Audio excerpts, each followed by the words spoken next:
Good evening, ladies and gentlemen, brothers and sisters. This is the Abundant Way Ministries 2025 Empowerment Series. Is it on? Let me see if I can hear you. It's on. Go ahead. Yeah. And welcome. I've got my producer over here in the background, and there is a little technical difficulty. Yeah, because this is not showing right. You've got two screens up here. Well, I know you got two up there, but okay, I think I know what's happening. All right. Anyway, if anybody is out there, I don't know if that's you or not. Yeah. Can you just check and see if you can hear us? Good comments. I don't think you did your display. I'm sorry? Your display. I don't think you did. Not yet. No. To match. Your displays don't match. Okay. That's what I mean. All right, ladies and gentlemen, brothers and sisters, welcome once again to the Abundant Way Ministries 2025 Empowerment Series. To say it one more time. Good evening, everyone. Good evening. So, ladies and gentlemen, I'm going to jump right in today. You know that this is April, and April is financial literacy month. Mm-hmm. Did you guys know that April is Financial Literacy Month? I just learned this week that there is a such thing as Green Sock Day. Green Sock Day is on the last day of the month. It's April 30th. So everybody is supposed to be wearing green socks on April 30th. Because why? Financial literacy is not a black or white thing. It's not a red or blue thing. So it has nothing to do with politics, and it has nothing to do with race. The color for Financial History Month is green, right? So I don't care what color you are, what race you are, what nationality you are. I don't care whether you are a Republican or Democrat. This is for everybody.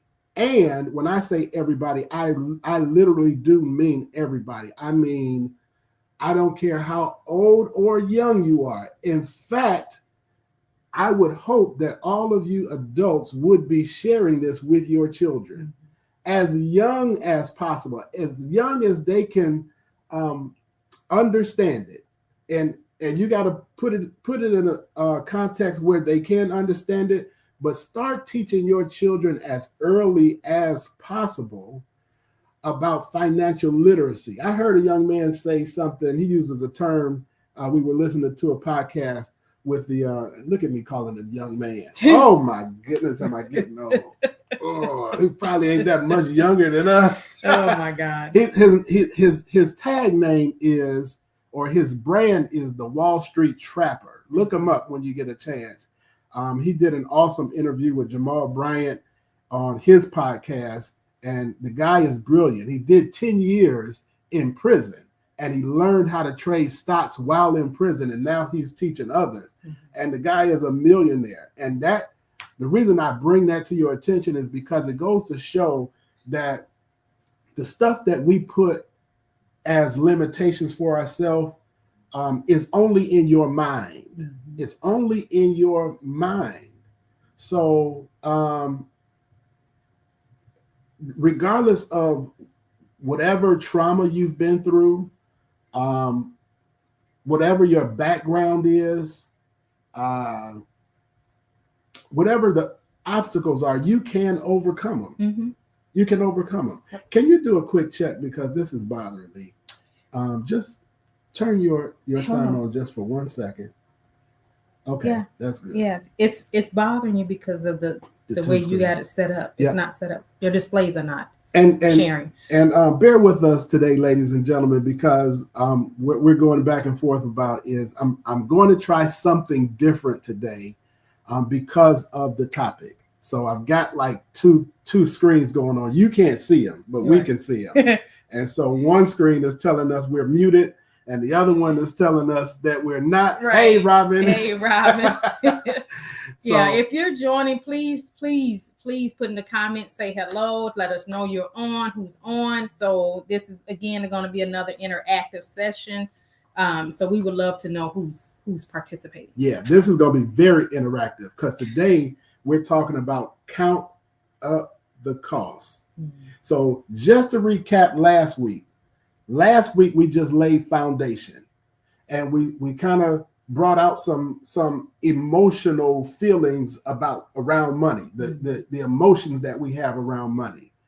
But what we talked about last week, just to sum it up real quick, is number one, that you have to put God first, right? And I can't emphasize that enough, because many people think that God and money have nothing to do with each other, right? But I'm here to tell you that they have everything to do with each other, because if you include God in your financial planning, things will turn out better. Things will turn out better. And that statement is actually twofold. One, you hear me saying put God first, but the second part, I'm not sure if everybody picks up on it, is planning. You see what I'm saying? Yeah. So a lot of people don't plan when it comes to their finances, especially when we're young, coming out of high school, graduating from college. We just get out there in the world and we just start, living, trying to make it happen. And we find ourselves starting off behind the 8 ball, right? But if we planned, right? Number one, plan. And when I say plan, I'm going as far as talking about thinking about where you want to be in life. And I want to say by a certain age, but I want to say period. Yeah. Because a lot of, hey, Mike, that's my nephew. All right. I want to say not just targeting a certain age, because we were taught that, target a retirement age, or an age for retirement. And so you got to be careful with that, because that idea or concept of retirement was actually imposed upon us. Yeah. Right. So employers stated that if you work for a certain company for 30 years, X amount of years, you would be able to retire with certain benefits, and they set the age for your retirement. Back then, the age was 65. When I was coming up, the age was 65. No one ever asked why did they set the age at 65. The reason was because they had calculated or estimated the time of your death. So they gave you probably about to the age of 75.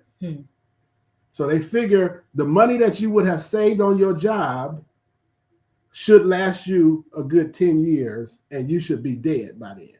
And that's why I don't like this concept of retirement. The concept that I subscribe to and promote is financial freedom, financial empowerment, financial security. And that has no age limit. That is not age specific. You can achieve financial freedom at any time in your life. It all depends upon your plan, right? So that's why I really want you guys to get this, because a lot of stuff has been imposed upon us, and we've been trying to live that out and it's very frustrating. Yeah. And then you get to the end of that road. I know you got something to say. No, you get to the end of that road and you wind up being disappointed because it didn't satisfy you. Yeah, I mean, the only thing I was gonna say is that it doesn't exist for us this day and age. Right. This thing. Hey, Erica, thanks for. Hey, Rita, thanks for tagging everybody. But this concept of retirement, that was for our parents and our grandparents. Nowadays, there's no pensions. There's nothing like that. I mean, we have 401ks, but is that really enough to keep us? Right. It's not guaranteed because if you're watching the economy now, we talked about what economics is. If you're watching the economy right now, the stocks have absolutely dropped and they're dropping. Yep. Which means that your 401k, if you have a 401k, is dropping. Why?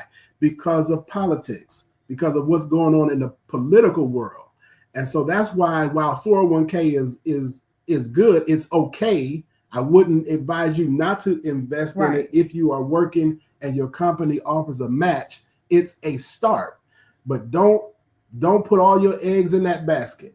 And the reason being is because your 401k goes up and down with the stock market. And the last thing you want is to get to retirement age and something happens in this world that causes the stock market to drop and your 401k goes in the tank. And now here you are, 65, 75, and still you've worked all your life and still have nothing to show for it and still will be struggling. Right. So the stuff that we're talking about in this series is how to live above all of that, right? How to use it to your advantage, but how to not let it limit you, right? And it's all about planning. These are the things that we were not taught when we were growing up. In fact, and I'll just share this with you, our parents taught us to save, right? Save for a rainy day. And saving is good, but you shouldn't just save for a rainy day. Right. This is what I've learned after my parents' teaching. Saving is not just for a rainy day. It's good for a rainy day. Yes, you need to have money in case of emergency. Yes, you need to have money set aside in case you lose your job. It gives you time to find another job. It gives you the ability to keep paying your bills while you find another job. It's good for that. Watch this. But you're not just saving for a rainy day. You should also save for a sunny day. Hey, Sister Pelt. Good evening. Also save for a sunny day. What do I mean? I mean that your savings should not only be for when bad things happen, it should be for when opportunities present themselves, right? Because you will not get wealthy by working a job alone. The only way to wealth is investing, right? You can inherit money and that still won't give you wealth because the inherited money, uninvested, will be depleted before you wake up in the morning. That's what it'll feel like. Like if someone in your family died and left you a bunch of money, I guarantee you within a year or two, if you aren't working, that money will be gone. But if you invest it, right, the hope and the potential is that money will continue to produce money, create money. And you don't live off the invested money. You live off of the money that the investment returns. And that's the secret. That's the key that we were never really taught. They don't teach this in school. So what you're hearing on this broadcast over the next few weeks is stuff that will change your financial life. All right. So we were just recapping for those of you who just recently joined. Last week we laid foundation. We talked about putting God first, meaning allow God to be a part of your financial planning process. And we hear two things in there. Number one, put God first. Number two, there has to be a plan. You can't do this without planning, right? And so Those were the two most important takeaways of last week. Today, we're going in deep. We're going to talk about what really frustrates us, and that is the fact that many of us did not take the time to first count up the cost. What do I mean by that? I'm talking about the cost of living. For those of you, can you do this for me, Melly Boo? What's that? I want you to look up this scripture. There is a scripture. What is it? Luke chapter 14, I believe it is, where Jesus is talking to disciples and potential disciples, and he's asking them, here, let me find it for you, who would sit down to build a building. Here, let me find it for you. The cost of being a disciple. It is, Luke chapter 14, verse 28. You got it? Okay. I want you to read that. That's the scripture. That's the scriptural foundation for today. We're going to read that, and we're going to jump off into it. Okay. Verse 28 says, suppose one of you wants to build a tower. Won't you first sit down and estimate the cost to see if you have enough money to complete it? That's it? That's 28. Keep going. 29. For if you lay the foundation and you're not able to finish it, everyone who sees it will ridicule you. 30. Saying, this person began to build and wasn't able to finish. 31. Or suppose a king is about to go to war against another king. Oh, we'll stop right there. Oh, okay. So, all right. So read that first line again. Suppose one of you wants to build a tower. Won't you first sit down and estimate the cost to see if you have enough money to complete it? All right, good. So Robin said, write that scripture in the chat. So it's Luke chapter 14, verse 28. Hopefully y'all can see this. 14, 28. Keep on there. That's it. Count up the cost. Did that work? Yeah. Okay, cool. All right. That's YouTube. So basically, so you might want to do it on your phone. So basically, that scripture is Jesus talking to his disciples and those who want to be disciples and wannabes. He's really given an analogy using that count up the cost as an analogy of the consequences of following him, right? In other words, he's saying there's a cost of discipleship, right? But what we're going to do with that scripture today is take it in its most practical form. Really, what he's saying is who would sit down to build anything, a building project, to do anything without first, and that's the key right there, without first sitting down to count up the cost. Reason why that's so key is because I believe that for many of us, myself included, our frustration about having to pay bills and not having enough, it comes from this right here. Because many of us, when we set out on our adult life, when we start playing adult, start playing grown up, we didn't first sit down and count up the cost, find out what it really costs to be an adult in this world, in this country, in the city that you live in. In other words, did you, when you graduated from high school, before you graduated from high school, before you graduated from college, did you take the time to assess the cost of living? No. Did not. No, we didn't think about that when we were in school. And, some of us, in our age group, these young people probably don't know anything about this, but we sat down and wrote down what we wanted our life to be. We wanted to be married, how many kids we wanted, what kind of house we want to live in, we didn't count anything. No. You didn't ask the question, well, how much does this cost? No. And really, guys, it's subjective because it's all relative to how you want to live. What standard of living you want to have. So you may be a flamboyant person. You're going to have a different cost of living than someone who's just basic, right? So it's all based on how you want to live, right? So number one, we didn't sit down and count up the cost of living for how we want to live. And two, we didn't look out far enough. Well, what do I mean by that? So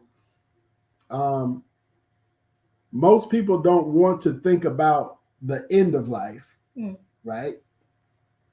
But you should think about your potential latter days, right? And I kind of alluded to this in our first session when I talked about there will be a time where you either cannot work or simply don't want to work anymore, right? That time will come. If you live long enough, the day will come where either you don't want to work anymore or your body will tell you it's time to stop. But the bills will still keep coming. You will still have the same expenses whether you work or not. And that's the part that we didn't really consider. The fact that even when you retire or stop working or can't work, the light bill, the gas bill, the water bill, all that keeps coming. You still need food, clothing, shelter, all that still keeps coming. Somehow that has to get paid whether you get out the bed or not, right? Whether you go to work or not, it still has to be paid. So financial planning says, how am I going to continue to generate money while I'm not working? That's the whole key. That's what we're talking about when we say financial freedom. You had something. Well, I just want to pick your brain for a little bit because as of someone in their 20s, 30s, I mean, how did you sit down and count up the cost? No. Were you taught this? It's like how, because you're saying this to those that, and I know where you're coming from, but what would make a person sit down and do that ahead of time? So I'll tell you this. So I was blessed. So my father did sit me down and he talked to us about it as we were growing up, right? But you got to also keep in mind when you're two things. One, when you're young, you're kind of paying attention and you're kind of not. Because especially when my father used to talk to us about retirement and we were like, they ain't got nothing to do with us. You know, we wouldn't even think about no retirement. That's so far off in my mind. I'm like kind of going in one ear and out the other. And then the other thing is what worked for them doesn't work for us. No. Right? No. Well, not necessarily. I won't say that, not completely. Yeah, not things completely. Have changed. Yeah. But which means that even with your financial planning, you've got to be flexible enough to know how to pivot and know how to change with the times, right? So to answer your question, when I was in my 20s, yeah, I sat down and counted up the cost, but not the way I do today because things are different. And again, the only reason is because my parents, particularly my father, he was good at that. Yeah. Right. But everybody doesn't have that. I was just going to say, so you were the lucky one to have that in your upbringing. Those of us that did not have that, so we wouldn't know to do that prior. So this is now helping not us, not this age group, but our children and preparing our grandchildren. So we're trying to get everybody ahead of the game. Right. And look, I'm going to post what Robin just said. She said, unless our children take care of us. And see, what you just said speaks to that issue. If you don't teach your children now, how will they be able to take care of you? Right. Right. So yes, it's important for us to learn it today. Is even more important for us to teach our children and our grandchildren. Because if they don't get this, what we end up doing is repeating the The cycle, Mhm. right? And one thing I will say with our culture, it's sad to say that we are one of the few cultures that typically have to start all over from ground 0 every generation, right? Whereas other cultures are building upon legacy. Right. And we've got to change that mindset, right? And so just to kind of go back to what I said, yes, my father taught me the basics, right? But I've had to even improve upon those basics. The foundation he laid was perfect. It was excellent. But it stopped at retirement. It had investing in there, but where I feel that it left off for me personally is I want to do it a lot sooner. Number one, when I talk about financial freedom, I definitely don't want to work for some company for the rest of my life. Number two, I have an entrepreneurial spirit, right? And number three, I want my money to live way longer than me, right? So that retirement pretty much took care of you, right? So it carried you until you die. But my mindset is more of a wealth mindset, which says my money has to outlive me, outlive my children, outlive my grandchildren, right? So riches are based on what you can spend. Wealth goes beyond generations, right? Wealth is, to me, based on how long will your money last? How powerful is your money? Like, if I were to die today, will my money last you just to the end of this year? Or will it go from generation to generation to generation? And that's what I'm trying to get you guys to understand. We've got to start thinking on a wealth mindset. Right now, many of us only think about tomorrow. How can I pay my next bill, right? And while that is important, we've got to rise above that, right? But today, we're talking about count up the cost. I'm going to try something different, right? Y'all heard us kind of struggling with the technology a little bit. If you were here when we first joined, that's because I'm going to try something different. You guys let me know how this works. We're going to talk about the count up the cost, right? Robin said she thinks, assisted living costs $4,000 and up. Okay, she's talking about if you have to go into assisted living or your parents have to go into assisted living facility as they age, it does cost about that much. I remember when my mother was in that situation, and this was 20 years ago. Boy, how times fly. This was actually 22 years ago, and when she was there, it was at least $3,000 a month that she was paying out of her annuities, right? Again, that planning says you better have something in place that will cover those types of expenses even when you cannot work. Because my mother had just retired, right?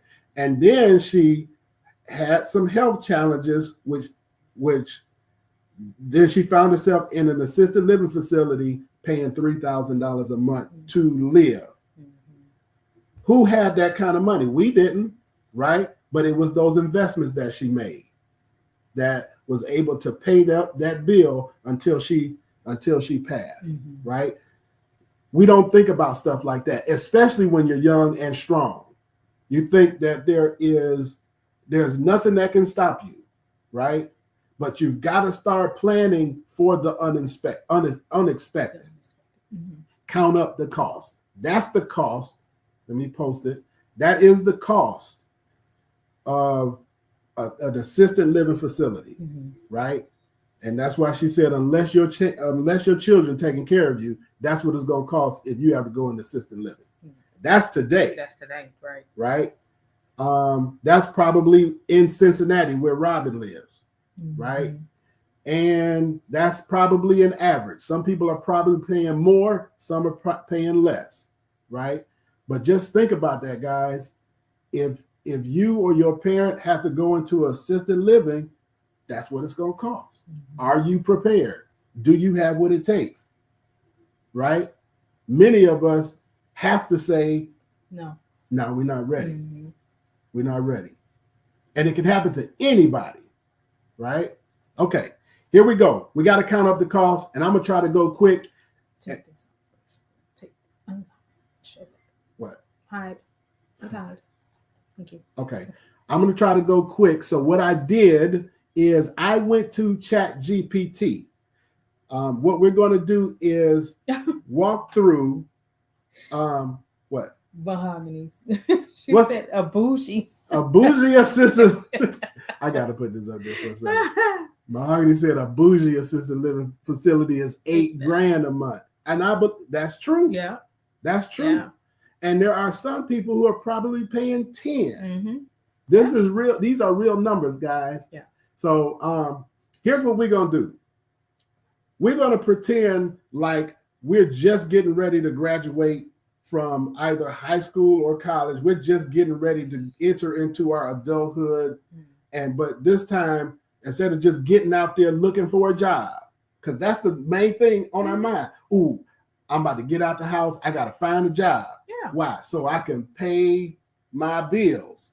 So I can at least cover my expenses. And that's about as far as our planning went, right?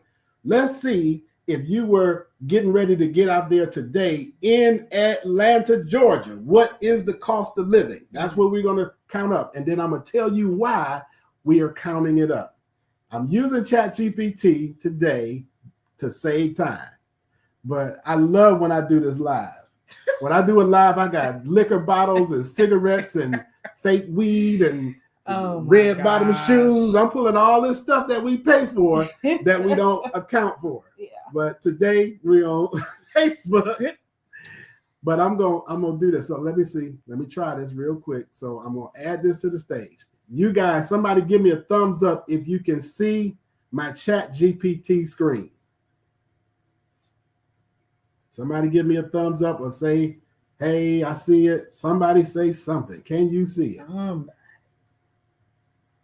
me see. I'm waiting for it to pop up. You know, it's a delay on it. Is there a delay? Yeah, it's always a delay. So I'm waiting on to see. Anybody see that? Can anybody see that? There it is. It's up there. Okay. I don't know if you can see it though. Oh, now they say see it. Okay, I see it. I see. Can y'all see it though? Can y'all see it? See it? Can you read it?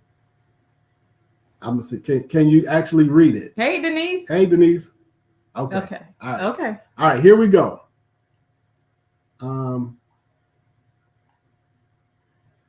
Where's your other screen? Oh, I'm sorry. Okay. All right. So what I did with ChatGPT, I actually did this last week, and after our last session, because I said I got to figure out a way to walk through this quickly. And for those of you who are not technically savvy, I encourage you. You got to get in. You have to take advantage of this stuff while it exists. Mm-hmm. I know people feel a certain kind of way about AI and all of that, but it's here. It's here to stay, and you should learn how to use it to your advantage, right? All right. So for those of you who don't know, ChatGPT is an AI tool. You can ask this just about anything in the world, and it's going to search the internet and pull back the relevant information. So it's different than Google. It will actually talk with you, talk back to you. You can talk to the thing, literally talk to it, and it'll talk back to you. You can type, and it'll give you everything you want. So it's a time saver. I use it for everything. But enough of that. Here's what we're talking about today. If I were getting ready to start my adulthood, here's the first thing that I should do. Ask, what is the average cost of living in, and you can replace this with wherever you live or you want to live. In our case, it's Metro Atlanta, right? What I'm looking for is, what does it cost to live in Metro Atlanta in 2025, right now? And ChatGPT said the average cost of living in Metro Atlanta, it gives you some basic statistics, is slightly below the national average, with variations depending on specific expenses and locations within the area. It says that housing costs in Atlanta are approximately 2% lower than the national average. The average monthly rent is about $1,756. Write that down. This is important. Y'all know I said carry your notebooks to these, bring your notebooks to these sessions. The average monthly rent is $1,756. Average simply means some are going to be higher and some are going to be lower.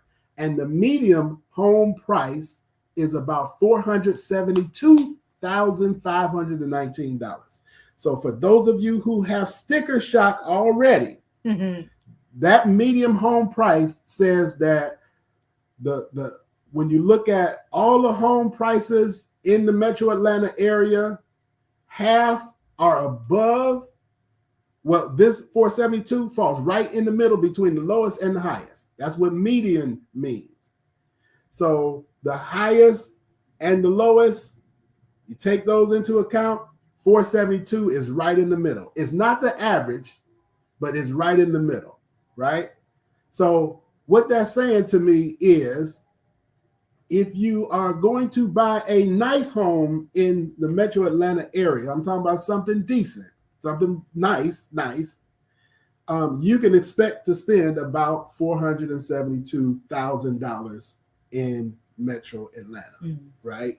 And to be quiet as kept, that's lower than the national average. So you can just about guarantee that around the United States, most of your decent houses, new houses, are costing in that $400,000 range, between $400,000 and $500,000. So just so you know. So now this may start making you feel uncomfortable if you're not used to dealing with those types of numbers, right? Let's keep going. Utility expenses, roughly 15% less than the national average, with average monthly energy bills around $149.28. Now, I would argue with that because I haven't seen utility bills, not all my utilities. My electricity bill is just around that number. So that doesn't include gas and water, right? So I'm going to say ChatGPT found a low number.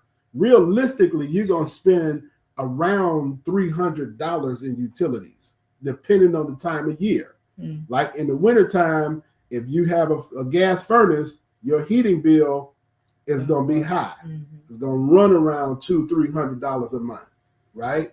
In the summertime, because it gets hot in Atlanta and you're running that AC, your electricity bill is going to be high, right? So it's going to fluctuate.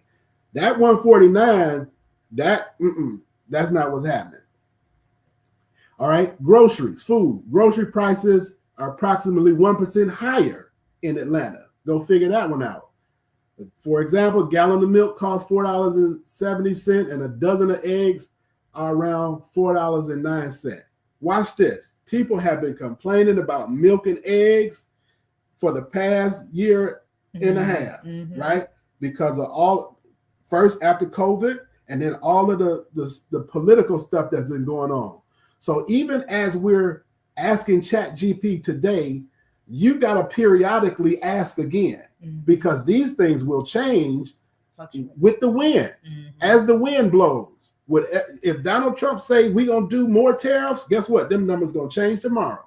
So you got to stay on top of it. Don't just count up the cost one time and try to run your whole life with it. You got to come back to it and review it and say, let me see if I need to make some adjustments. All right, moving on. Healthcare services in Atlanta are about 8% more expensive than the national average. A typical doctor's visit costs approximately $128. I would say that's true. I don't know. I don't go to the doctor that much. And then when I do, you got the copay. You've been, and you've already spent thousands of dollars, and it's only April. It's only April. Healthcare. This is one of those things that when we're jumping out there to start our adult life, we ain't thinking about that. We're strong. We're healthy. We're 20 years old. Ain't nobody thinking about that, right? I'm invincible. Yeah, this stuff costs. Yeah. Dentist visits cost. Vision. If you wear glasses, that costs. Healthcare, that costs. Let's keep going. Transportation costs are on par with the national average. So gasoline prices are around $3.14. That goes up and down. It seems like every week.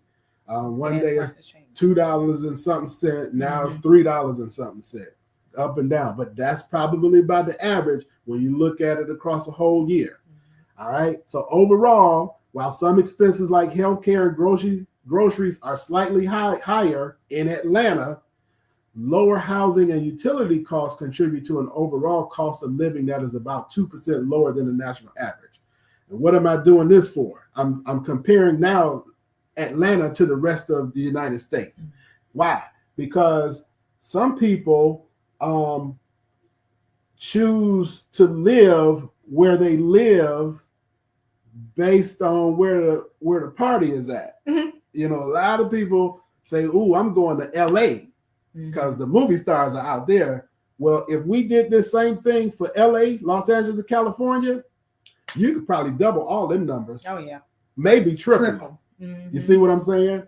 And so it's a good idea to kind of do something like this to see, well, where in the country is it most affordable to live, right? Atlanta is pretty affordable, right? So like they say, while healthcare and groceries are slightly higher, overall, Atlanta is about 2% lower than the national average. So that's important.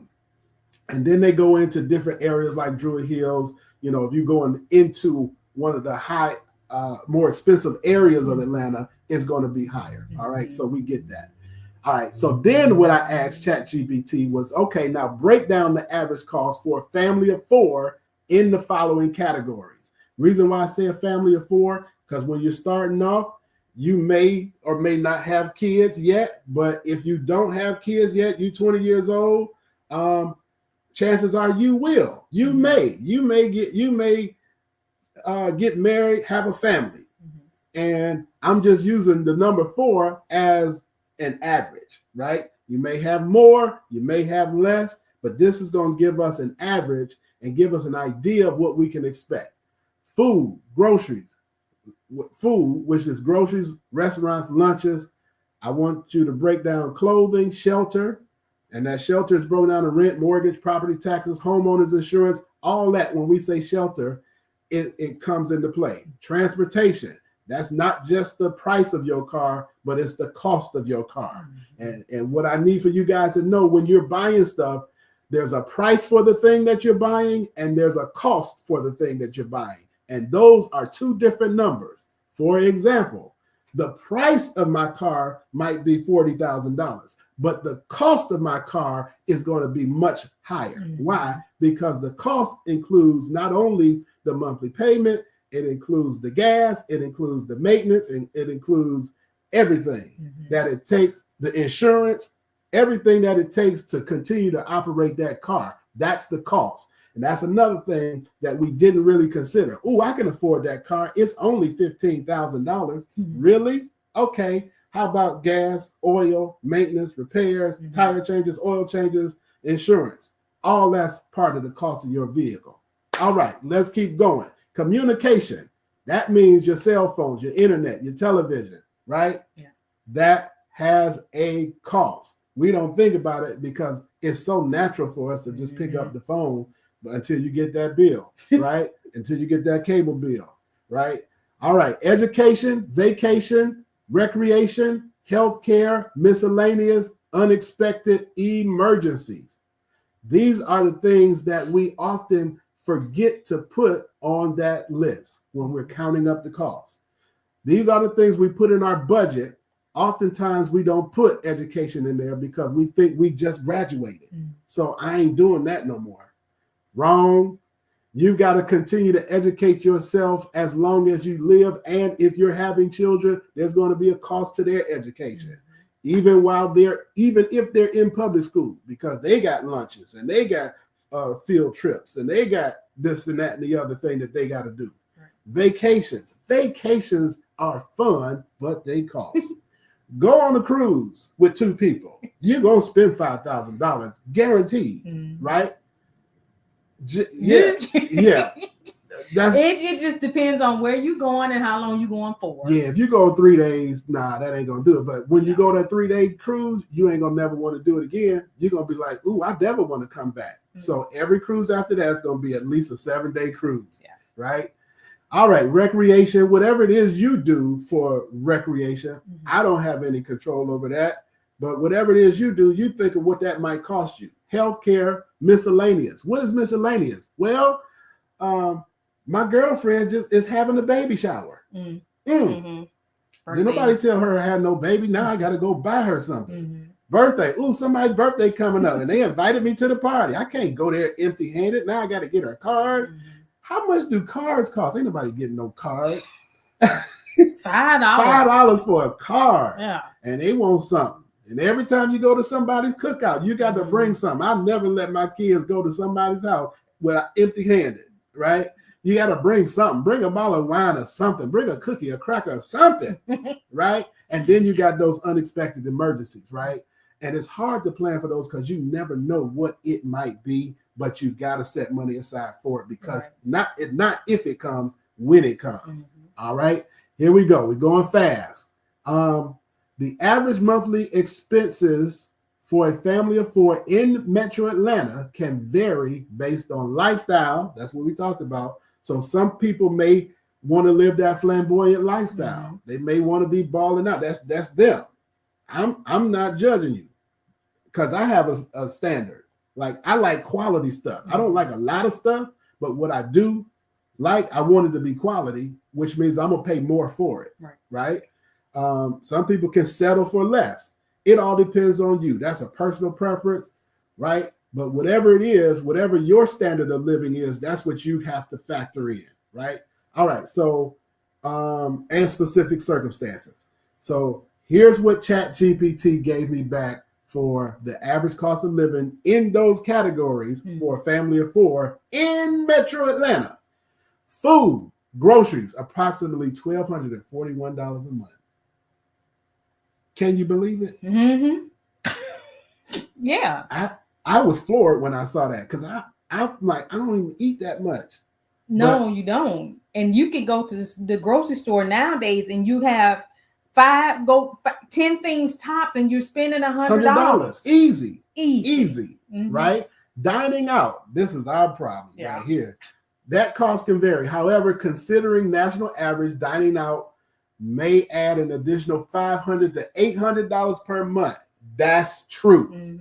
I remember when I was working at GE, and I had a buddy there. His name was Larry Raspberry, and this is when you and I were dating. And I was telling him about how our relationship was going, and you was gonna come into town. I was like, yeah, Melly Boo was coming to town. He's like, y'all going out? I was like, yeah. He said, well, you can expect to spend at least $100 to $200. I was like, oh, not me. He like, yeah, you gonna spend at least $100, close to $200. Okay. Oh my gosh. Do you know he was absolutely right? Try to go on a date for less than $200. Yeah. Especially if you're trying to impress. Now we ain't even trying to impress each other and go spend $100. Yeah. I already got the girl and still gonna spend $100. But it costs, right? All right. So clothing, this number I'm not so sure about. I'll just roll with it because they're just estimating around $197 a month. I would say that's impossible for a family of 4. That's impossible. But here's what they're trying to do is say you're not going to buy clothes every week, right? So you're going to wear clothes until it's time to get more.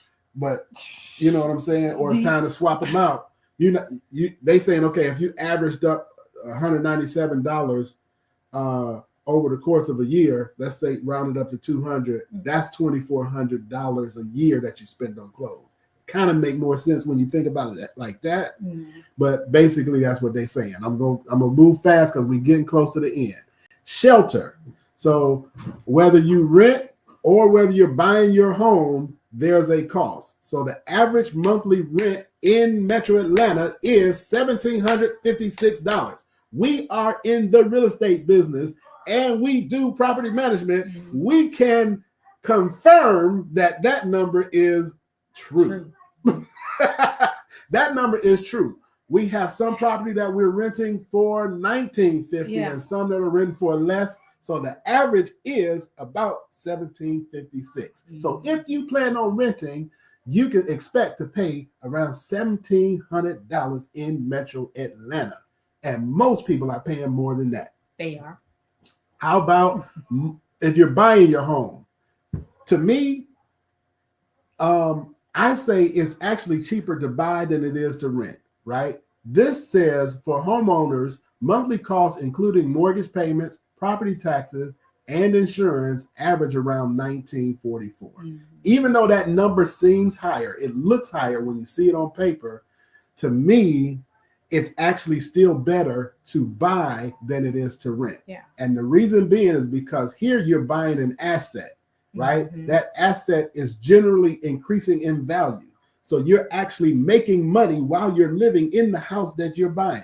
And when you get ready to move and you either sell that house or rent it out, you got money coming back, right? So if you sell that house and your house has increased in value $100,000, you got $100,000 that you can put down on your next house to bring that next payment down, right? You can't do that with rent. When you leave with rent, you leave with whatever you came with. Right. That's it, right? So hold on. Robin asked 1 or 2 bedroom, and I'm thinking you're talking about renting.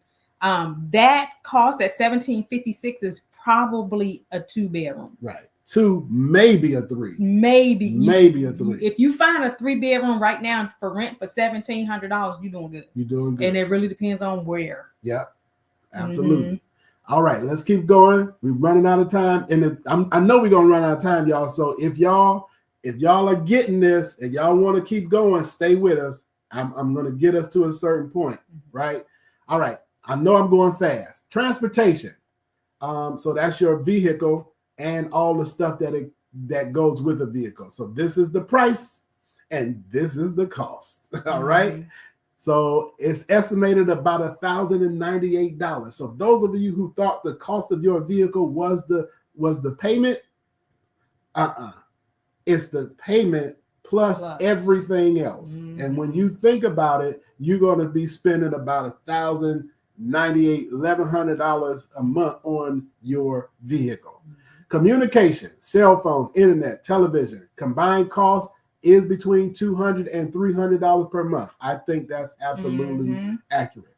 Education, public education is generally funded through taxes, but additional costs for supplies, you got to get your kids' school supplies, extracurricular activities, and other fees can amount to approximately $100 to $200 a month. I ain't got no kids in school, so that's could be about right. And it depends on. I ain't been in school in a long time because I said I ain't got, right? Right. So I probably need to go back. I don't have any children in school at this time is the proper way to say that. Yep. Anyway, it still costs no matter how you say it. Private school is going to be higher. We understand that. Vacation, annual vacation expense vary widely. However, allocating about $200 to $400 per month into savings for vacation is common. That's about right. What that's saying is about $2,400 to $4,800 is what you're going to spend on a good vacation, right? And like I said, it typically costs us around $5,000 if we go on a nice cruise for 7 days and we really enjoy ourselves because you're buying stuff. And when I say that, you don't see all of those costs because you think, oh, it's just the price of the cruise was just this. But get on that boat and see how much they keep. Is money coming? Yeah. Everything costs. Excursions, yeah. Recreation, expenses for recreational activities such as gym memberships, entertainment, hobbies, they can average around $300 a month. I think that's about right because people don't think about the memberships. Yeah. They don't think about what else do you do for entertainment? What are your hobbies? That stuff will cost. Hobbies. What if your hobby is golf? Yeah. That's going to cost. You love it and you don't think about the expense because you're doing what you love. It can cost. In fact, any hobby can actually go through the roof depending on how much you're into it. Yeah. Like I like to shoot pool, right? I can get a pool stick for $30. But if I'm really into it, I got to get the $200 stick because that's the only stick that's going to help me win. Bowling, the same thing. Yeah. I got to get that most expensive ball. Yeah. Fishing, same thing. Oh, no, I can't get that Walmart fishing rod. I got to get the one that I saw on TV, that $100 fishing rod. Man, them fish don't care. Anyway, healthcare, $454 a month. Miscellaneous category includes personal care items, subscriptions. How many of us have subscriptions on our phone that we're paying for and forget about, right? Add those subscriptions up and see how much money you're paying per month on subscriptions. And other non-essential expenditures average around $200 a month. I would probably agree. All right. Unexpected emergencies. These are the things that really get us. I mean, stuff just happens. And next thing you know, you got to kick out money because of it. Some of it ain't even your fault. Some of it happened to somebody else, and you got to help step in because that's what you do, right? But it's going to happen. It's not if, it's when. It's when. So you've got to set money aside for unexpected emergencies. The number one unexpected emergency is lose your job, right? You should have 3 to 6 months worth of living expenses set aside for the time when you're not working. While you're looking for another job, you still got to live, right? And so what happens is if you've saved that money, you'd be living off of that money until you found your next job. For a family with monthly expenses, approximately $6,000, this would mean saving between $18,000 and $36,000 in an emergency account. That means something that you can put your hands on right away, not your 401k, in a savings account that if the emergency happened today, you can address that today, right? All right. Please note these figures are approximate and can vary based on your individual choices, unforeseen circumstances, and changes in the economic landscape. All right. Here's what I did. I said, give me the total. So all that stuff we just named, I told ChatGPT to add it all up so we wouldn't have to pull out our calculator. It says that totals to $7,093 a month. That is the cost of living in 2025 in the Metro Atlanta area. If you didn't plan to spend that kind of money in 2025 on a monthly basis in Metro Atlanta, you already started off on the wrong foot. You're already behind the 8 ball because you didn't even, if you didn't first sit down and count up the cost, you had no idea that this is how much money you're going to need every month. And that's at least what you would need. So here's what I did. Why do I say at least? Okay, wait a minute. Let me go here. So ChatGPT said, so the total estimate is $7,093, which is roughly $85,116 a year. All right. That don't sound too bad, right? Ooh, I can get a job making $85,000 a year, maybe, right? I said, no, it asked me if I wanted to do something else. I said to ChatGPT, with the annual out-of-pocket expenses totaling $85,116, what would my pre-tax salary or income have to be in order to cover the expenses, those expenses, and have money for saving, investing, and giving? Why? Because number one, you got to save not only for those rainy days, but we're going to save for the sunny days. Those are the opportunities. Why? Because you have to invest in order to hit that wealthy place. You cannot do it on your job, period. End of story. Stop thinking that. And don't wait for the lottery. Don't put all your eggs in that basket. And giving at least 10% on each one of these. 10% saving, 10% investing, 10% giving. Why do I say these are so important? Well, you know why savings is important. You know that investing is your only way to wealth. And giving, if we go back to last week, giving is the thing that jumpstarts your income. It's the spiritual, motivation for your income. Giving inspires your income. So if you're not a giver, chances are you have low income. If you are a giver, I'm talking about this is your person, this is your being, this is who you are, this is in your character, this is in your spirit. If you are a giver, chances are you have sufficient income. Maybe not all the time, every day, but chances are you don't want for much because God keeps blessing you in many different ways. All right, so here's what I said. Okay, ChatGPT said, okay, to calculate your pre-tax salary to cover the $85,000 expenses that we calculated, plus an additional allocations for saving, investing, and giving at 10% each. It said we're gonna have to reverse engineer it like this. Basically, what it did, it said take your living expenses, the $85,000, and you're gonna add 10%, 10%, 10% to that, which totals 130%, 10, 20, 30 plus this, right?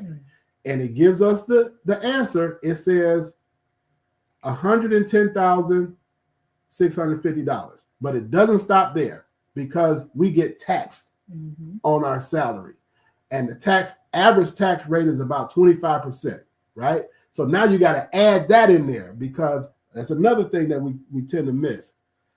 So when you add your taxes in there,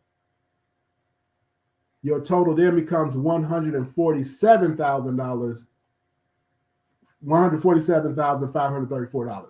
You can go ahead and round that up to $150,000. So basically, what this is saying is if you want to live a comfortable life in Metro Atlanta in 2025, you should have an annual income of about $150,000 a year.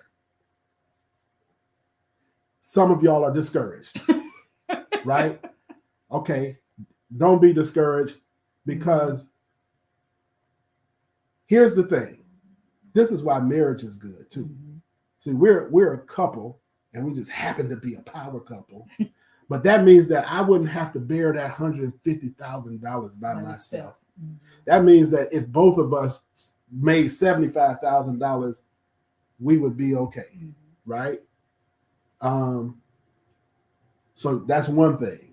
That's why marriage is so good. And I'm saying marriage. I'm not saying just a partner because partners can bounce out on you. Come and go. Yeah. When you have a commitment to a person, and with that commitment, you all have the same vision and same goals. Y'all understand where y'all going together, where y'all want to be. So y'all working on this vision for your family together. That's totally different than my girlfriend and my boyfriend, right? So if you are a married couple, that's what this whole thing is based on, a family of 4. So that's assuming that it's a married couple with 2 kids. That married couple, each of them could be making $75,000 a piece, and they would be all right in this scenario. It could be one makes a little more than the other. However it works out, just as long as together y'all got the $150,000, you're gonna be good, right? Okay, so that is it. That's what I wanted to get to you guys today. And now here's what I'm gonna say. For those of you, I'm gonna switch back over. How do I switch back over? Stop sharing. Stop sharing. Stop sharing. Okay. Now go back to your screen. I'm gonna switch back over to this screen. Yep. There you go. All right. Help me. Okay, so y'all heard all of that. $400,000 mortgage. Okay. Who's still with me? I know it's past 8:30. We still got a good crowd going. We still got a good crowd. Somebody give me a thumbs up if you want me to wrap. You want me to go on and tell you how you do this. How you make all of this happen. Help me. That's Denise said that. Yeah. That's that help me. That's the help me. $400,000 mortgage is more than that. That depends. Yes, that depends on what the interest rates are. I like that, Robin. You're thinking. $400,000 mortgage is more than that, depending on. Mike said, keep going. There you go, Mike. Mike said, keep going. Mike, that's my nephew. He's in that 20-year-old range, 23 years old, I believe. This is for you, dude. This for you. Who said 50 cent at Dollar Tree? What are you buying it for 50 cent? Yeah. Just type it in there. I'm curious. I want to laugh. Yeah. Because So now, keep going. okay, take your time. Because now even the dollar store is getting expensive. Yeah, it's up to $1.75. They got to call it the $1.75 store now. All right, cool. All right, we're gonna go on for a little while longer, and then we'll shut it down. All right, this is important. The reason why it's important that you a birthday card. A birthday card. Thank you, Rita. And that's about all you're gonna get for 50 cents at the dollar store. Hold up, because Mahogany had a question. If you go back up. Sorry, guys, we didn't see the questions while he was on the other screen. But Erica said eggs is $6 to $10. It sure is. She's like, why does rent go up every year? Ooh. Ooh, thank you, Mahogany. Okay, so rent goes up every year. Number one, you're renting from, for the most part, private owners, and they can charge whatever they feel like charging. I know some places have what they call rent control, but it's based on what that owner wants to charge in order for that owner to make the money that they want to make. Period. Bottom line. So sometimes it goes like this, just to give you a little more context. If you were a landlord, you bought an investment property, right? And you're going to rent it out to somebody, and you borrowed money to buy that property. And let's say your mortgage and your taxes and your insurance and whatever you have to set aside for maintenance and repairs, it costs you $1,000. I'm going to use low numbers. Costs you $1,000 a month just for you to own the house. You're going to wind up charging your tenants at least $1,200, $1,300, $1,500 a month so that you can cover those expenses and make some money, right? That's what's happening with rent. So for those of you who are renting, all you're doing is helping that other person make money. You want to put yourself in that landlord position. That's why investing, I keep emphasizing, why is it important to invest? Because if you have, let's say you bought a property and your expenses are $1,000 a month for that property, but you're charging $1,500 a month, after all expenses, you got an extra $500 left over, right? The way the rich get wealthy, and I did say rich get wealthy, because those are two different things. The way people get wealthy is they multiply that. So remember the book of Genesis, chapter 1, be fruitful and multiply and replenish the earth.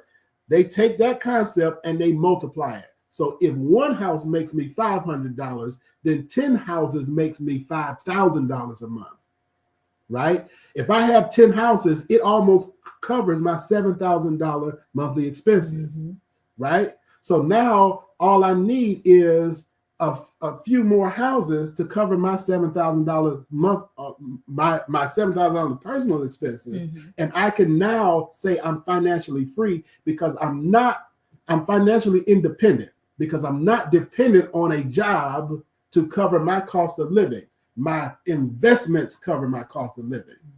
You feel what I'm saying? And so those investors think like that, and that's why rent goes up. Another reason rent goes up is because that $1,000 a month that it costs you as a landlord, those costs are going to go up. Why? Because inflation, right? Your taxes will go up. Your insurance will go up. And so as those items go up, you're going to have to charge your tenants more so that you can keep making that $500. Because if those go up and you don't charge more, now your $500 turns into $400 and turns into $300 and turns into $200. And then you look up and say, why do I own this house? It ain't making no sense. You got to keep raising your prices with the cost of living and inflation. And that's what happens to those of you who rent. You're making sure that owner can live off of you?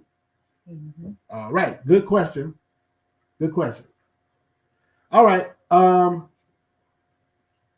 What did Denise say? Genesis 2 says that It's what? your God ordained partner. Yeah. Okay, I got it. I'm trying to understand what it says. She's talking about help me. Oh, okay. She going back. Okay. Yeah. Yeah. All right. So, questions. I'm gonna pause right here because I know for some of us that number is a sticker shock. Mm-hmm. Like, really, does it cost $7,000 a month to live in Atlanta? That's average, but yeah, it costs just about that. Mm-hmm. And that's real. Those are real numbers. The problem is here's where I really wanted to go. The problem is we set out on our jobs, searching for jobs without this information. Okay, did y'all catch what I just said? When we set out for our career, many of us set out on the career that we chose with not enough information. We didn't have that information. We didn't know what the cost of living is. We didn't know that it's going to cost me about $7,000 to live in Atlanta. So I just went and got a job at McDonald's, thinking that as long as I have a job, I'm good. I can pay some bills. But the reality is that McDonald's, unless you are a franchisee, will not pay you enough to cover $7,000 a month in expenses. It just won't.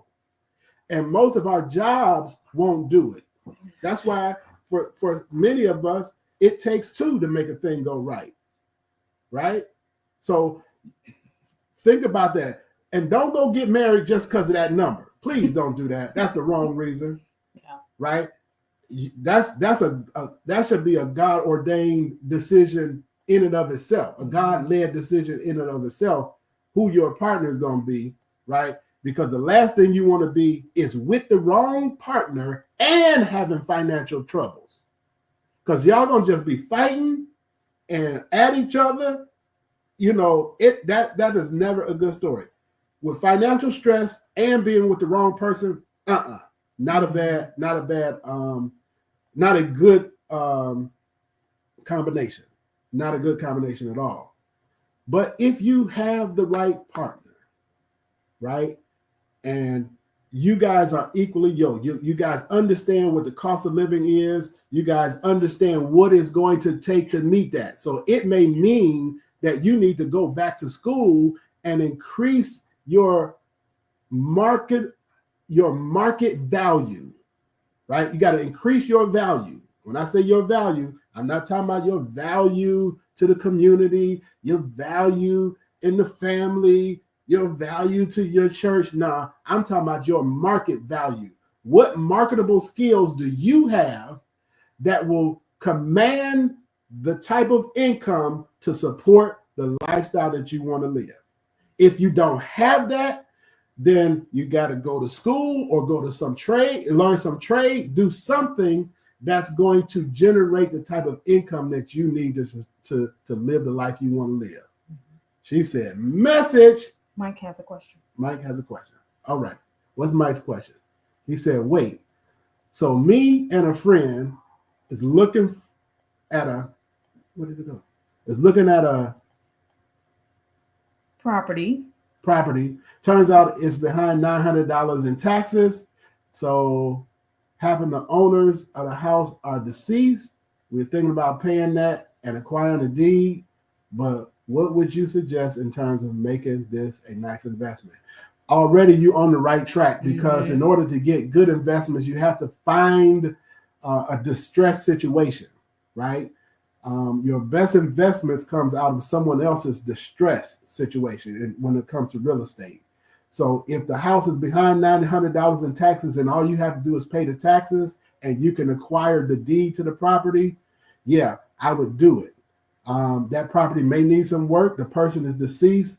Who knows? But it's worth paying the money to fix it up and now you've got something to build upon. What I would be careful about is doing it with a friend. Okay, you said you and a friend are looking to do this. That's okay if you're just starting off and you have very little and you need to go into an investment with a partner. Once you go into that investment, stop calling them your friend. It's a partnership at that point, and you have to treat it as such, because friends fall out when money don't go right, right? So whatever y'all do together, do it in writing so that y'all can go back and say, look, this is what we said we're going to do. And this is how we said we're going to split the money if we sold this house or we lived in the house, whatever you plan to do with it. But at that point, don't call them your friend, call them your partner, business partner. All right. But that is the key to wealth building. Same concept would apply in the stock market. You got to find distressed situations. So right now, stocks are tanking, right? And a lot of people are fearing. They're selling off their stuff because Elon Musk have said this, and so they burning Teslas, and so Tesla stock is dropping. Donald Trump to put tariffs on the rest of the world, and so everything else is dropping, and people are just panicking. Well, that's a distressed situation. Really, the real investor, say now is the time to buy. If you really think that Tesla is not going to go out of business go ahead and buy them while they're low.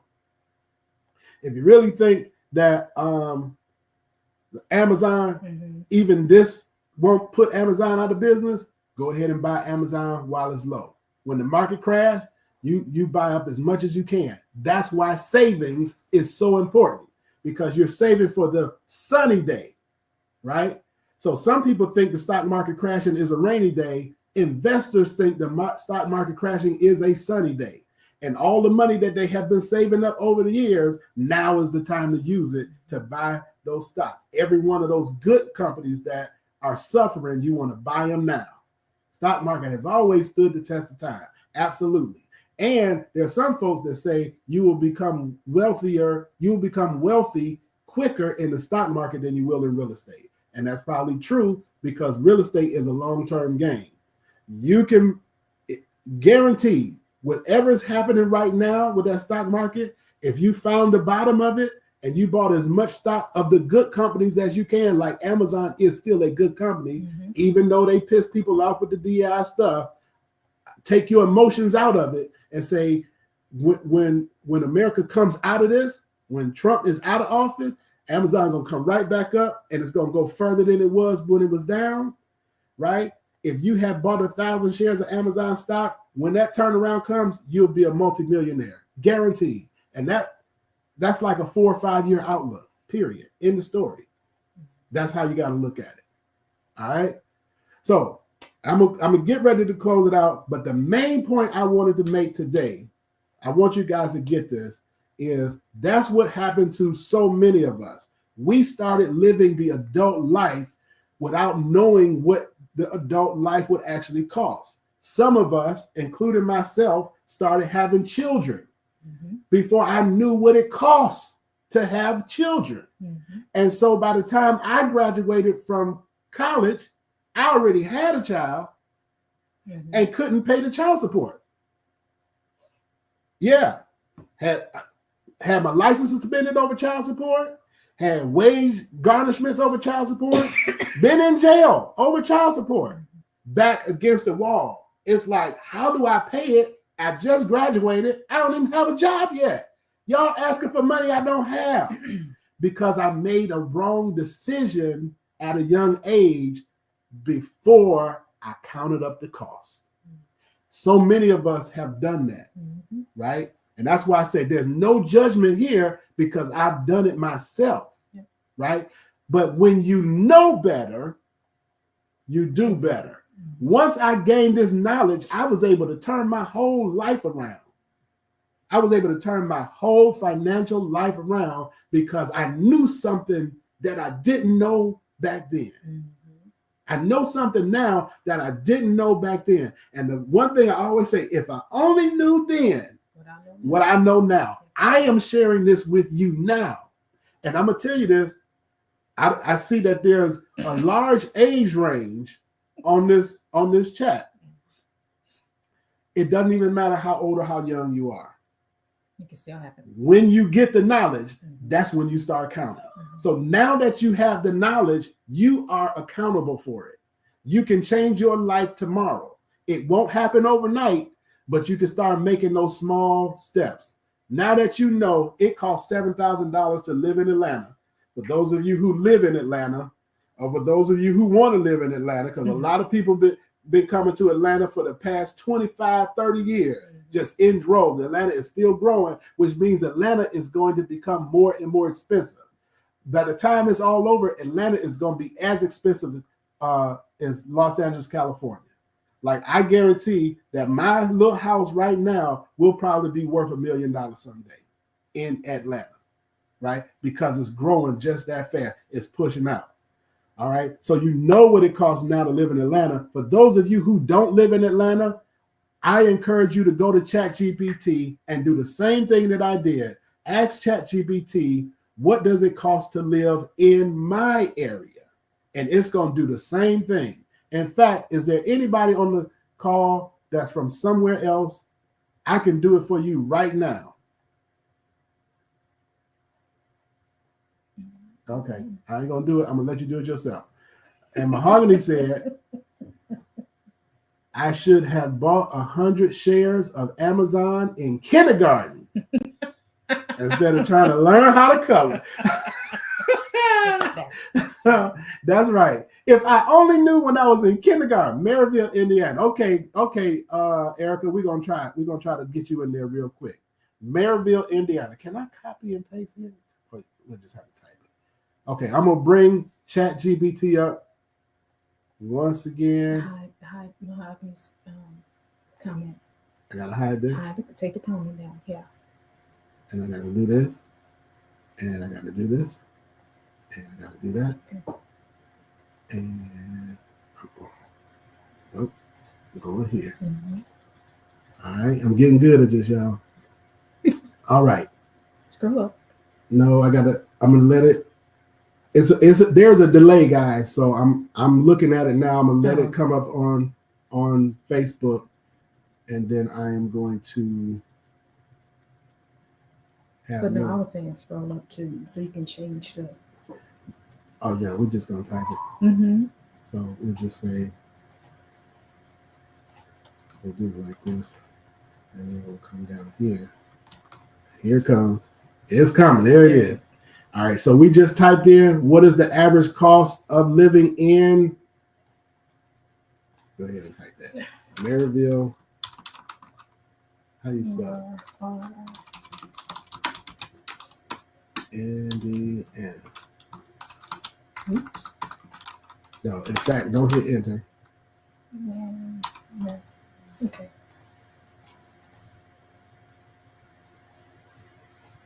$2. Yeah, $2. All right. And this is a good thing about ChatGPT. It understands everything that you've been doing prior. Every question that you asked and every answer that it gave. So I'm going to say, do the same cost of living for Maryville, Indiana. And that's all you got to do. Now watch this. Y'all watching?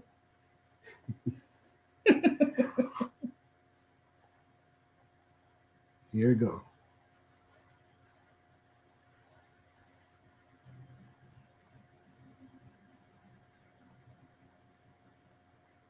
See, is it update me? Not yet.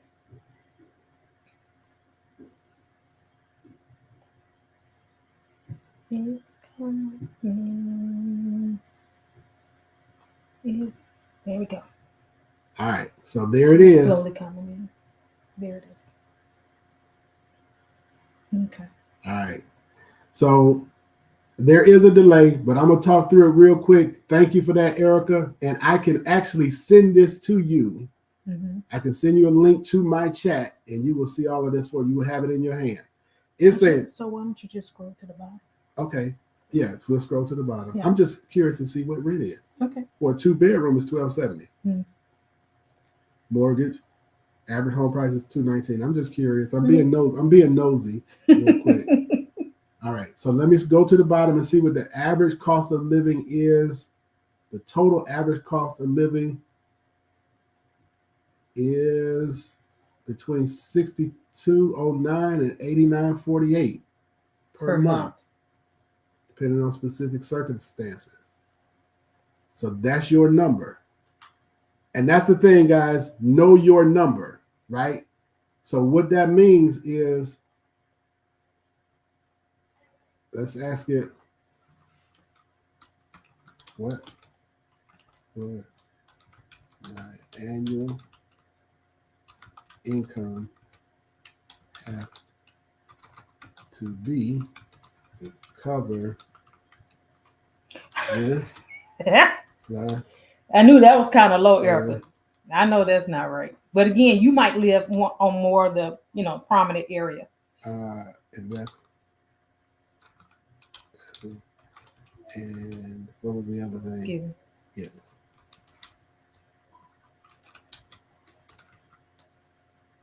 All right.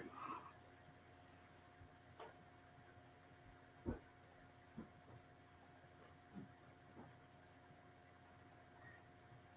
right. What did it say?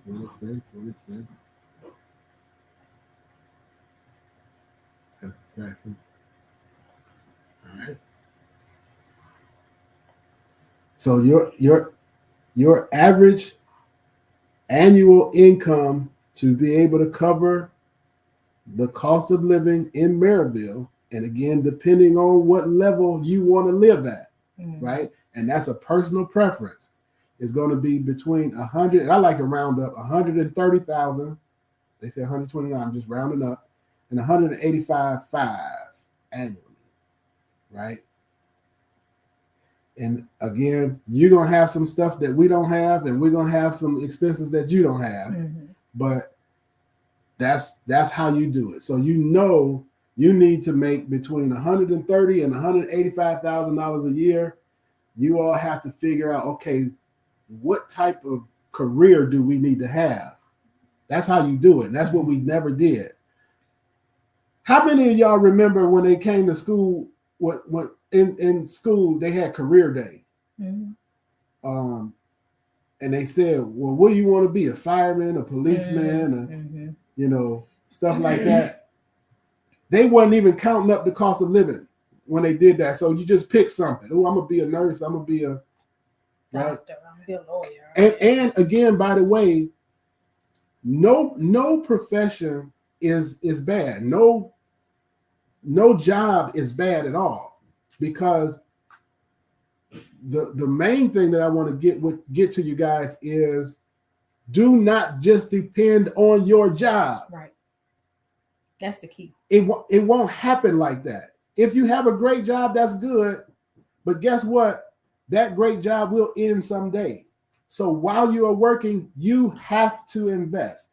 And even if your job doesn't pay what it costs to live, like this annual salary, if you are investing, you can make it up there. And that's what we're going to be talking about next week. We're going to be talking about how to increase not next week. Next week is Clyde Anderson. The last week of the month after Clyde, we're going to be talking about how to increase your income. So for some of us, we have great incomes from our W-2 jobs. Others of us will have to do something extra. Denise said it. Huh? Denise said it. Let me stop sharing it. But Denise made the comment. Go back to the. You don't actually have to stop sharing. Well, just go back to it. If you scroll up. No. There, no. Yeah, go up. Go up. There it is. Get a side hustle. Yep. So Denise said it right there. Get a side hustle. I need for you guys who are struggling financially because your job doesn't pay enough to meet the cost of living, which is a lot of people, which is most people. You have to consider a side hustle, right? So we both have pretty good jobs that cover the cost of living, but we also have businesses on the side, right? Because we understand that those jobs ain't guaranteed. They can call us up at any day and say, today is your last day. We've been through it several times. We're going through it right now. But we already understand that, right? So we don't depend on no W-2 job. I don't even plan on staying with no company for 30 years and retiring. I plan on building my businesses so that I don't have to depend on nobody else for my living, right? So you've got to start thinking about what talents, gifts, passions that God placed in you that you can use and turn into your provision. That's what we're going to be talking about the last week. I'm sorry, it's not even the last week of April. Guys, did you know that April has 5 Tuesdays? Just so you know, we're not going to be doing nothing on that 5th Tuesday. Right. The 4th Tuesday, we're going to be talking about how to get that bag, how to increase your income, how to get your money right so that you can live at the level you want to live, right? So we talked about how they told us live beneath your means. That is sort of good advice. I get it. I understand what they're saying. I say increase your means. But even as you increase your means, you still don't want to max it out, right? You increase your means so you can live like you want to live, but you always want to make sure that you that your lifestyle isn't such that just because you increase your means, you still stressed out and can't afford your new lifestyle, right? But my thing is right now, most of us have to increase our means, increase our income, right?